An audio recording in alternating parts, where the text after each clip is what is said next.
శ్రీమాత్రే నమః. అలజడి గురించి మనము కొంచెం ఆలోచించాము. కొంచెం ఒక 1-2 నిమిషాలు విన్నాం కదా. అలజడి ఎక్కడ మొదలవుతుంది? కోరిక నుండి మొదలవుతుంది. తర్వాత ఎక్కువ మాట్లాడడం వల్ల కూడా కొంత అలజడి వస్తుంది. ఆ మాటల్ని ఎలా తగ్గించుకోవాలనేది చెప్తున్నాను. మొదలుగా ఎవరైనా పరిచయం అయ్యారనుకోండి, ఎన్ని ప్రశ్నలు వేస్తారు, వారు మనల్ని వేస్తారు, మనం వాళ్ళని వేస్తాం. మళ్ళీ రెండోసారి కలిసినప్పుడు ఇంకా కొంచెం తగ్గుతాయి, మూడోసారి కలిసినప్పుడు ఇంకా అవసరమైతే పెరుగుతాయి, తగ్గుతాయి.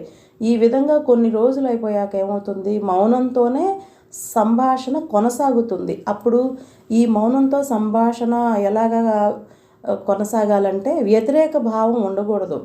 ఈ మౌనంతో సంభాషణ సౌఖ్యంతో, ప్రశాంతతతోటి, సుఖంగా ఉండేటట్లుగానే ఈ సంభాషణ కొనసాగాలి. అది ఎప్పుడు వస్తుంది మనిషికి?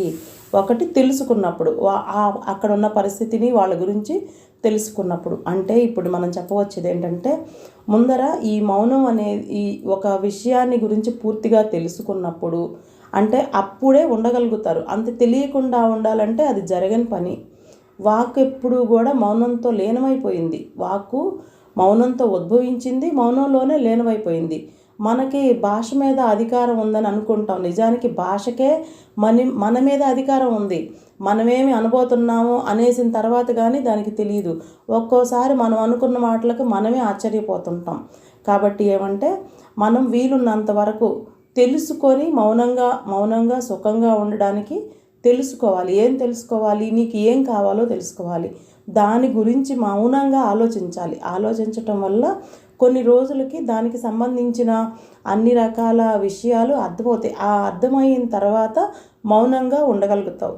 అలా కాకుండా ఎప్పుడు ఒక అవసరం లేని ఎన్నో రకాలు పెట్టుకుంటూ ఉంటే దానికి ఎప్పుడు అలజడి ఉంటుంది. ఆ అలజడికి అంతు లేదు. అందుకని ఏం చేయాలి? ఒక దిక్సూచిని మనం ఫాలో అవ్వాలి. ఆ ఫాలో అయిన దాన్ని బట్టే మనకి విషయం తెలుస్తుంది. ఆ తెలిసిన తర్వాత మౌనంగా వెళ్ళిపోవాలి. మౌనంగా ఉండాలంటే చిన్న విషయం కాదు, కానీ అది మనలోనే ఉంది. ఎలాగుంది తెలుసుకున్న తర్వాత మౌనంగా ఉండగలుగుతాం. ఇక్కడ వచ్చారు, పలానా ఈ చైర్లో కూర్చున్నారు, వీళ్ళ గురించి ఇది సో అని అన్నాక ఇంకా మనం ఎక్కువ మాట్లాడడానికి అవసరం లేదు. అన్నీ తెలుసు. ఎక్కువ విషయాలు తెలుసుకోవడానికి అన్నీ తెలుస్తాయి. అలాగే మీకు కావలసిన దాని గురించి కరెక్ట్గా నిర్ణయం తీసుకొని ఆ తెలిసిన దాన్ని కరెక్ట్గా ఇంప్లిమెంట్ చేసుకోగలిగితే ఈజీగా ప్రశాంతత వస్తుంది. దాని నుండి అలజడి దూరం అవుతుంది. ఇంతకన్నా ఏం లేదు. మౌనం నుంచి అన్నీ మనకి బహిర్గతం అవుతాయి.